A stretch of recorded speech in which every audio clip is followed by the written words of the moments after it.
Genau ein Jahr nach seiner Wiederwahl gab es für Donald Trumps Republikaner eine Reihe Denkzettelergebnisse bei Zwischenwahlen. Wie sehr schwächt das den US-Präsidenten? Welche Schlüsse lassen sich ziehen? Darüber habe ich mit dem US-Journalisten und preisgekrönten Autor George Packer vom Magazin The Atlantic gesprochen. Good evening, George Packer. Good evening. A year ago, your country re-elected Donald Trump as president. Where does the US stand now, not even a year into Trump's second term? We've moved very quickly down the road toward authoritarianism with incredible speed. He's done in 9 months what it took Viktor Orban maybe 9 years to achieve. He has eliminated most of the checks on presidential power. Congress no longer functions. The Republican Party is completely a tool in the hands of Trump and the White House. The independent federal agencies, one by one, have been taken over by Trump. And the Supreme Court so far has essentially given a pass to all of his seizures of power. Some of those decisions remain to be seen, but for the most part, the Supreme Court, the most important court, is on his side. And the Democratic Party is in great disarray, although last night had elections that showed signs of life. But basically, there's a chill in the air. People are afraid. Elites who run corporations and law firms and universities are trying to make deals with Trump because they're afraid of being in some way punished by him. There's even a sense of fear of what people can say. I mean, my life hasn't changed. I can still write what I want, but there's a noticeable turn toward fear and toward authoritarianism that we can't deny. And if we don't see it, it's only because we Americans have never had this experience and don't know how to recognize it. That comes from a more democratic-leaning perspective, probably. But Republicans and Trump's base would argue that all the warnings of the end of democracy, the rise of authoritarianism, is just democratic fear-mongering. It didn't get much traction last year during the election. Kamala Harris said it again and again, and it didn't win her the presidency. That doesn't mean it isn't true. It means that it isn't enough to motivate American voters and American citizens. And again, I think it's partly because we don't know this experience. We don't know how to recognize the symptoms of approaching authoritarianism. But it's absolutely without a doubt, this is not a partisan view. This is an objective view. If you look at every one of the key institutions in the country, all of them have fallen in one way or another under Trump's control. And that is not a democratic system. That is a system moving toward authoritarianism. Is that what you meant when you described the current state of the United States as a zombie democracy?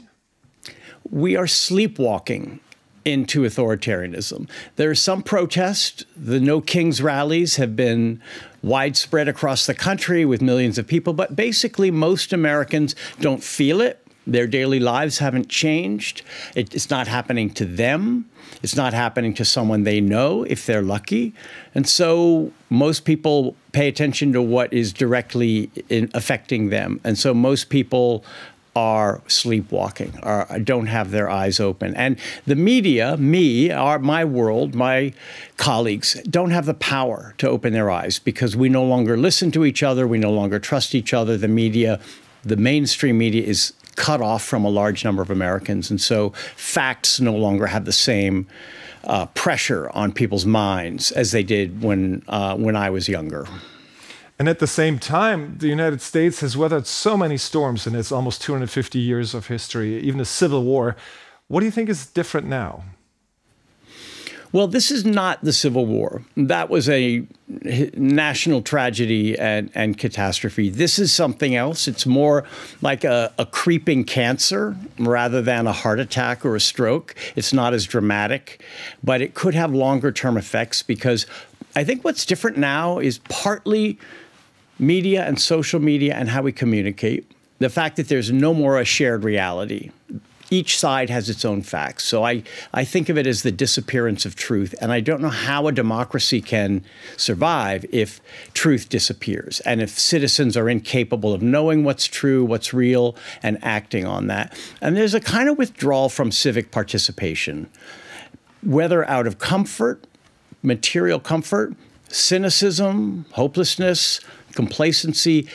If you look at the Civil War, there was a surge of voluntarism in the North and the South, and a very active citizenry that took it for granted that to be a member of a democracy came with certain duties as well as rights. And I think most Americans don't feel that on a national level. They may care about their own community, but the country itself as a project that we all have to participate in as citizens of democracy, it just doesn't have the same hold, and neither does the truth. And without either citizenship or truth, it's very hard to see how a democracy remains healthy. Which leads me to the question I often hear here in Germany, where's the resistance? People ask me that a lot of times against all of this disruption and destruction by the Trump administration. Was yesterday's election, you mentioned it, with Democratic wins in New York and Virginia and New Jersey, that sign of life, of resistance to what is happening in your country that gives you hope? And California, don't forget. It's a sign that Democrats are furiously angry with Trump, that partisan Democrats, those who go out to vote in an off-year election like 2025, are absolutely motivated, and that Republicans are not, because they have power. They don't have the appetite or the fear or anger. What it means for next year, I don't know, the midterm elections, let alone the 2028 elections, because the Democratic Party is really divided. It's constantly fighting with itself. Should we be more moderate? Should we be more progressive? Should we focus on economic issues? Should we focus on the marginalized groups? And those arguments are slowly tearing the party apart. And these elections last night just showed that Democrats will win in Democratic areas if they're on the ballot. But the Democratic parts of the country have shrunk. And to enlarge their share of the electorate, Democrats have to answer those questions and can't just hope that their own voters will put them over the top. How much of Donald Trump's disruption do you see as permanent shifts, and how much is reversible? I don't think it's all permanent. I think another more democratic president, small d, democratic, would not push for power to the same degree, wouldn't demonize the opposition and half the country. Trump is not governing as the president of America. He's governing as the president of MAGA. And I think a better president of either party could begin to recognize Americans really need to be brought back together. A lot of them want to be brought back together and would govern that way. But some things won't change. Presidents don't give up power once it's accrued to them. They hold on to it. And the country itself, I feel, is in a cycle of sort of eroding standards and taboos that are falling on every side, where you can have the president releasing an AI video of himself flying an airplane and dumping human excrement on his opponents. When would you have imagined that happening in the United States? But once it happens, it's very hard to move back up to the high road. We seem to keep trying to go lower and lower. And I worry that with social media and AI taking our agency away from us and pushing us to the extremes, it's just a huge cultural challenge to try to undo that kind of decline. So given all that, what gives you hope for the future of your country?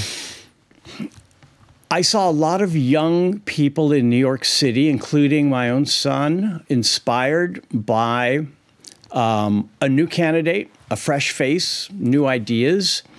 Whether or not he'll succeed as mayor, I don't know. But the fact that those young people haven't given up means we older people can't give up. I suppose basically my children and the country's children, that's where my hope is. It's also where my fear is. I fear for them. But they are the future. And so any responsible person has to keep trying and fighting and working to make it a better country, even if right now all of the indicators seem to be pointing down. Mr. Packer, thank you very much for your time. Thank you for having me. Du hast das Video bis zu Ende geschaut? Dann kannst du auch ein Abo dalassen.